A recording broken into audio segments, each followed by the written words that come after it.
Szabad! Pálinkás, jó reggel, tekintetes uram! Nézze, barátom, én antialkoholista vagyok. Nekem a kívánjon kakaós jó reggelt, vagy akarok a félbarna jó reggelt szűrve habbal. Igenis.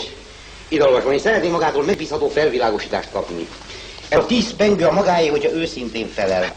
Tessék csak vallatni. Milyen volt a tavalyi termés? Hát, elég jó módi hozott volna az élet, csak hogy a ramatyú elbánt vélünk az aszály. Kicsoda? Az aszály. Ramatyú? Igen. 3-szor is voltunk proseccióban, hogy megcsoranyék az Úristen dunyája, mert hogy ugye a réteg odasültek, az életből kipörgött a szem, aztán elég posztáltál hozott a pityóka is. Mit csinált a pityóka? Hát mondom, installom, csak éppen, hogy tessék, lássék. No. Mondja, maga nem akarja megkeresni ezt a 10 pengőt? Már hogy menjükben nem akarná. Hát ó, beszélj vele magyarul, ne pityókálva itt, mert úgy aszálljon már, hogy kiesik a szobából. Azt a pöszmét és jó reggelit kegyednek. Hogy mi a birtok? Ja, így megy installom.